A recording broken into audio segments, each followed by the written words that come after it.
निखिलेश्वराय नमः।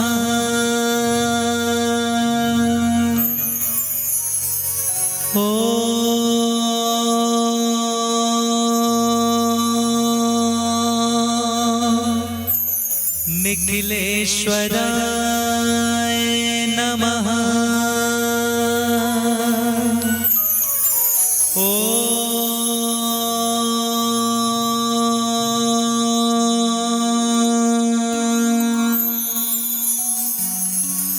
कमलेश्वराय नमः।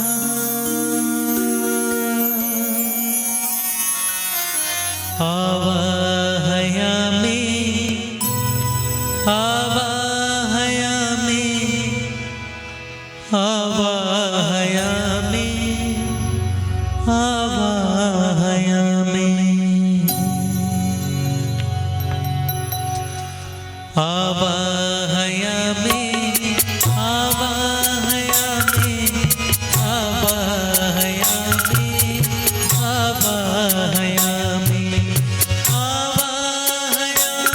आवाहयामि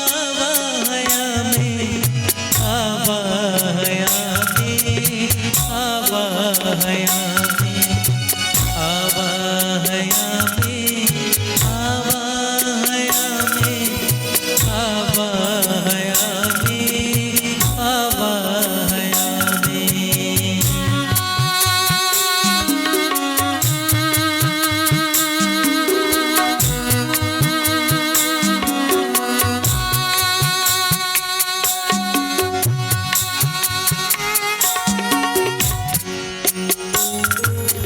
गुरुत्वं सदैवं पूर्णतदैव भाग्येन देवो भवदेव नित्यम्।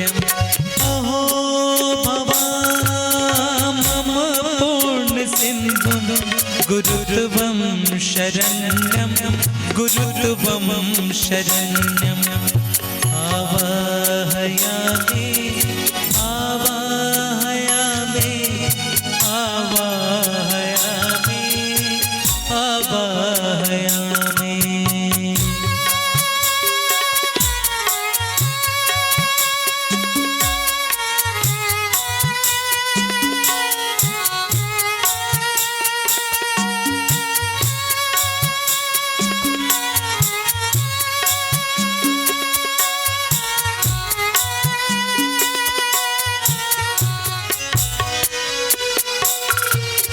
अनाथो दरिद्रो जरारोग्ययुक्तो महाक्षीणदीनः सदा जाड्भक्तः विपत्ति प्रविष्टः सदाहं भजामि गुरुत्वं शरण्यं गुरुत्वं शरण्यम्।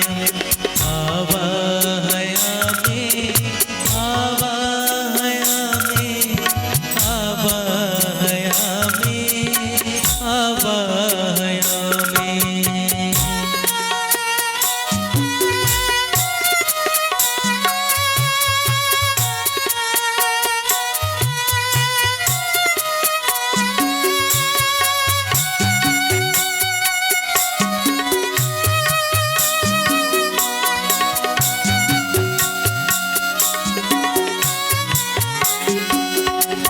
न दातो न माता न बन्धुर्न भ्राता न पुत्रो न पुत्री न भर्तृ न भर्ता न जाया न वित्तं न वेद्यममेवं गतिस्त्वं मतिस्त्वं गुरुत्वं शरण्यम्। आवाहयामि आवाहयामि आवाहयामि आवाहयामि आवाहयामि आवाहयामि आवाहयामि आवाहयामि। ये समझना जरूरी है कि जो जीवन आप जीते हो क्या ये सत्य है और क्या ये यहीं तक सीमित है कि जन्म होता है, कुछ आप अपने जो कर्तव्य हैं उसे निभाते हुए, संसाधन इकट्ठा करते हुए और अंततः मृत्यु तक पहुंच जाते हो। आपका सुबह से लेकर के रात तक जितने जन्म से जब से जैसे थोड़े थोड़े बड़े होते हो, समझ जब से आपकी बढ़ती है तब से लेकर के और जब तक मृत्यु आ नहीं जाती है, सिर्फ एक ही काम आप करते हो, सिर्फ एक ही प्रयास आप करते हो, संसाधन इकट्ठा करने की। क्योंकि आप संसाधन से ही अपना सुख समझते हो, संसाधन में ही सोचते हो कि इसी में हमारा सुख निहित है, इसलिए आप उसी के लिए प्रयास करते रहते हो पूरी जिंदगी। लेकिन ये समझना भी जरूरी है, क्या इसके पार भी जीवन है? क्या इसके पार भी कुछ सत्य है जो आपकी आंखों से ओझल है? तो मेरे गुरु की कृपा से, मेरे प्रभु की कृपा से मैं इस चीज को समझ चुकी हूँ कि ये जो जीवन आप जीते हो इसके पार भी एक दुनिया है जिसे आप आत्मा और परमात्मा की दुनिया कहते हो। वो भी सिर्फ आपके लिए है, उसे भी आपको जीना है। और जब तक आप उसे नहीं जियोगे तब तक जो जी रहे हो ये पूर्ण नहीं होगा। संसाधन से कब तक तृप्त हो पाओगे और संसाधन कब तक स्थायी रहेगा आपके जीवन में? जो कुछ भी इकट्ठा करते हो उसकी बात तो बहुत दूर की है, ये जो शरीर है ये भी संसाधन मात्र है और एक दिन छूट जाना है। तो फिर उन संसाधनों के पीछे क्या मरना कि जिससे उपयोग करने वाले हो यही छूट जाने वाला है। मैं ये नहीं कहती हूँ कि संसाधन इकट्ठा मत करो, पर संसाधन को साधन बना करके, साधन मात्र बना करके साध्य की ओर उन्मुख हो जाओ। और उन्मुख कौन करेगा? उन्मुख सिर्फ और सिर्फ आपका सदगुरु कर सकता है। ये जो बात मैं बोल रही हूँ आपके लिए बोल रही हूँ, आप लोगों की, चूंकि क्या है कि आप सत्य को समझने के लिए आपको बहुत जगाना पड़ता है, आपको खींचना पड़ता है अपनी ओर। मैं आपको देख रही हूँ, आप इनको देख रहे हैं, मैं आपके लिए कह रही हूँ, किसी और के लिए नहीं। मैं हर एक व्यक्ति को कह रही हूँ कि ये बात मैं आपके लिए कह रही हूँ। क्या आपको अपने जीवन में आनंद नहीं चाहिए? क्या आप पूर्ण होना नहीं चाहते हो? क्या आप उस परम सत्ता को नहीं जानना चाहते हो? क्या आप अपने जीवन को धन्य करना नहीं चाहते हो? क्या आप अपने जीवन में प्रतिष्ठा नहीं चाहते हो? सुख समृद्धि शांति नहीं चाहते हो? चाहते तो हो, सब कुछ चाहते हो। तो चाहते हो तो कुछ समय के लिए ही, हमेशा तो आप बाहर बाह्य जगत में ही भ्रमण कर रहे हो। कुछ समय के लिए के बाद जितनी बातें हैं अगर उतर गया, ये मेरी वाणी अगर माध्यम बना लिए और सच में सत्य, वाणी को माध्यम बना के ही सत्य में उतर सकते हो। संगीत गीत नृत्य को माध्यम बना के सत्य में उतर सकते हो। किसी एक को तो माध्यम बना लो, माध्यम तो बनाना पड़ेगा। चाहे मेरी वाणी को बना लो, चाहे इनकी वाणी को बना लो, या किसी की भी वाणी को बना लो, सदग्रंथ को बना लो, सद साहित्य को बना लो, संगीत को बना लो, गीत को, नृत्य, ध्यान, साधना, योग, किसी चीज को बना लो, पर उतर तो जाओ किसी के माध्यम से।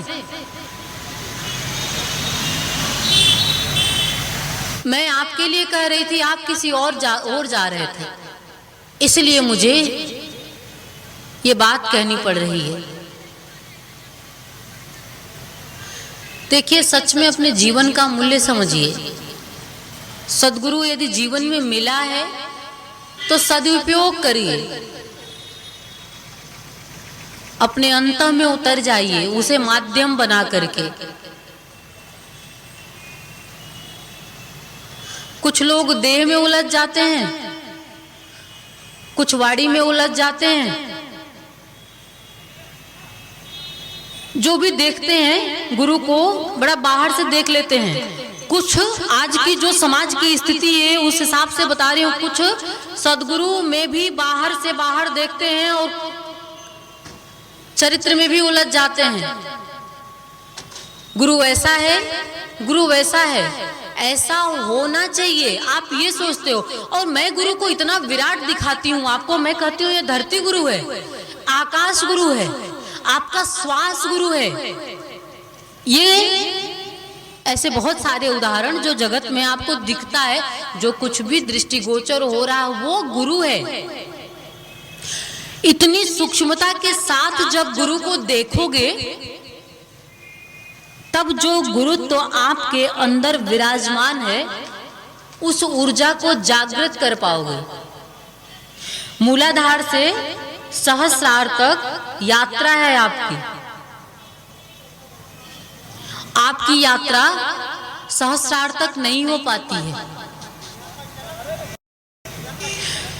कुछ चरण तक ही उठ पाती है और पुनः वही की वही पहुंच जाती है, क्योंकि संपूर्णता के साथ आप गुरु का साथ नहीं दे पाते हो। और कामना पूर्ण हो तो, यानी देह है तो सुंदर पुरुष चाहिए, देह है तो सुंदर स्त्री चाहिए ऊपर से, अंदर से पुरुष सुंदर है या स्त्री सुंदर है, इसका चिंतन मंथन सामान्य तौर पर आप नहीं कर सकते। आप नहीं जान सकते कि उसके मन में क्या है।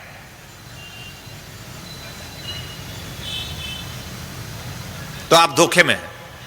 देह का जीवन धोखे का जीवन है, देह का चिंतन धोखे का चिंतन है, देह का मंथन धोखे का मंथन है। सिर्फ देह का मनुष्य जीवन की उपादेयता, सिद्धि और सफलता, श्रेष्ठता, सर्वोच्चता इस बात में है कि वो देह से पार और परे का चिंतन मंथन करे। जो करता है वो शिष्य है। मैं अगर यह चिंतन करता हूं प्राण की, आत्मा की, परमात्मा की, तो मैं शिष्य हूं, और मैं पहुंच जाता हूं तो मैं गुरु हूं। एक ही जीव शिष्य होता है और एक ही जीव पहुंचकर गुरुता प्राप्त करके गुरुत्व धारण कर गुरु बन जाता है। यह जीव की स्थिति है कि वह दुखी रहे या वह सुखी रहे, वह दुखी जीवन जीते हुए समाप्त हो या वह परम सुख का जीवन जीते हुए समाप्त हो, समाप्त यह देह होगा।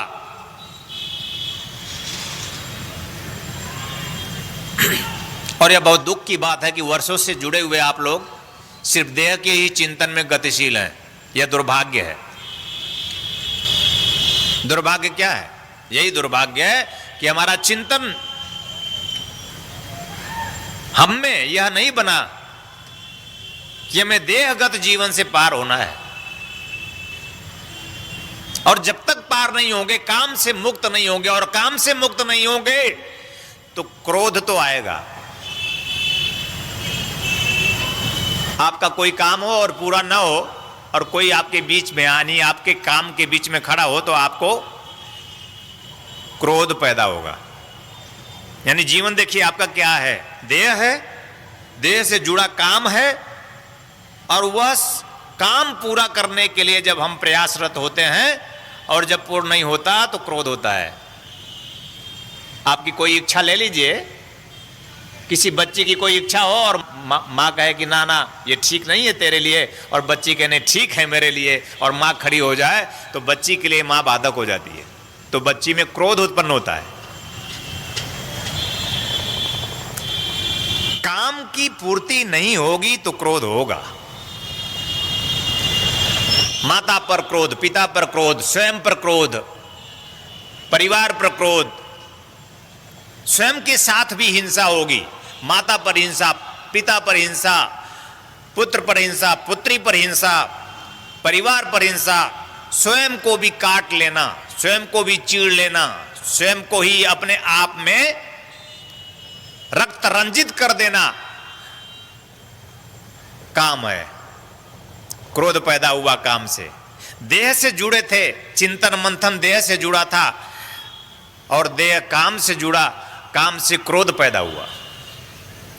और आप मेरे पास आते हैं, कहते हैं गुरुदेव मेरा पति बहुत क्रोध करता है, गुरुदेव मेरी पत्नी बहुत क्रोध करती है, और यह क्रोध कभी समाप्त नहीं हो सकता। जब तक हम देह में हैं, जब तक हमारे चित्त की चेतना सिर्फ देह है, हमारा काम राम नहीं हो सकता। राम राम जपने से राम नहीं होगा। जीवन है तो आप समझिए, समझने की कोशिश कीजिए। जीवन के कुछ पल मिले होते हैं समझने के लिए, शायद समझ में आ जाए तो जीवन समझ में आ जाए तो आनंद है, और नहीं समझ में आ जाए तो दुख है। और दुखपूर्ण जीवन जीना महापाप है। पाप और कुछ नहीं, दुखपूर्ण जीवन जीना पाप है, और आनंदपूर्ण जीवन जीना पुण्य है। दुख देह से जुड़ा हुआ है। देह में कितना दुख होता है, जब जब भी दुख हुआ है तो देह से हुआ है। देह की अपनी आवश्यकताओं की नापूर्ति होने से हुआ है। देहगत चिंतन की आवश्यकता पूर्ति ना हो तो दुख हुआ है। हमारी आवश्यकताएं हमें नहीं प्राप्त होती, पूर्ण नहीं होती तो दुख हुआ है। और प्रत्येक व्यक्ति इस तरह से दुखी है।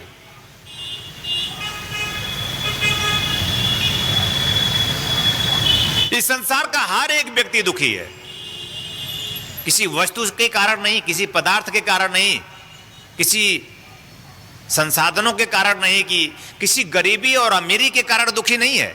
देह के कारण दुखी है, देहगत चिंतन के कारण दुखी है। सिर्फ देह के बारे में सोचना और देह की आवश्यकताओं की पूर्ति में ही पूरा जीवन संलग्न रहना, रत रहना। इस तरह से पति में रत हैं, पत्नी में रत हैं, पुत्र में रत हैं, पुत्री में रत हैं, परिवार में पूरी तरह मोहग्रस्त हैं।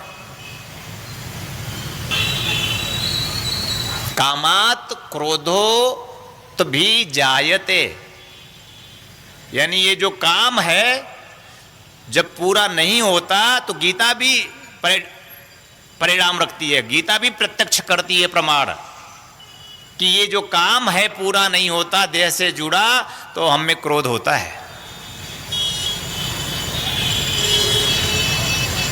तो क्या मानव जीवन काम जीवन है? मानव जीवन काम का जीवन है?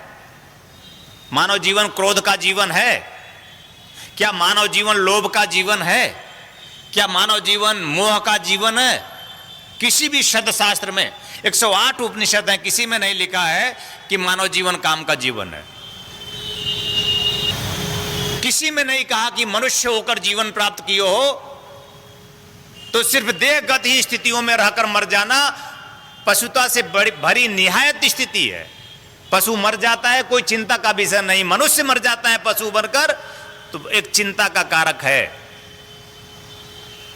जीवन गवा दिया आपने देह में, काम में, क्रोध में, लालच में, लोभ में। लोभ होगा और उसके लिए हम झूठ बोलेंगे। उस लोभ की पूर्ति के लिए हम झूठ बोलते हैं, धन कमाते हैं, गलत करते हैं, फरेब करते हैं।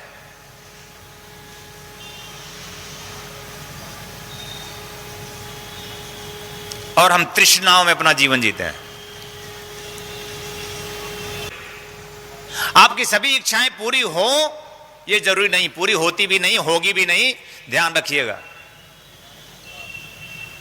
लेकिन जो भी इच्छाएं पूरी हो जाए वो प्रभु ने चाहा था इसलिए पूरी हुई। आपके जीवन में जो भी इच्छा पूरी हुई और सुख मिला तो सिर्फ प्रभु ने चाहा था। तो अभी आज ही मुझसे कह रहे थे कि ये जरूरी नहीं है कि तुम्हारी सभी इच्छाएं मैं पूर्ण करूं ही।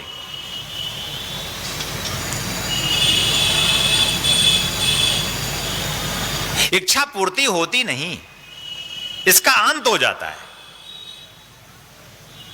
इसलिए कहा जाता है कि इस पर अवरोध करो, निरोध करो, इसका समन करो।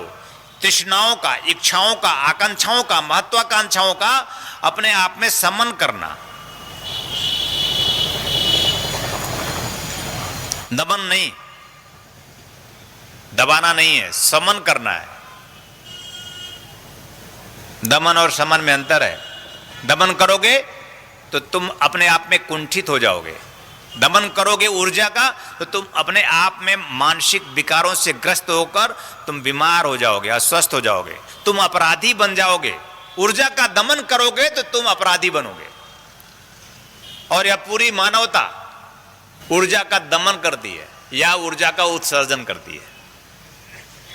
अपने चिंतन का, अपने विचारों का, अपने भावों का, अपने कर्मों का या तो वो उत्सर्जित करता है या तो दमित करता है। जो उत्सर्जित कर देता है अच्छा कहा जाता है कि अच्छा आदमी है।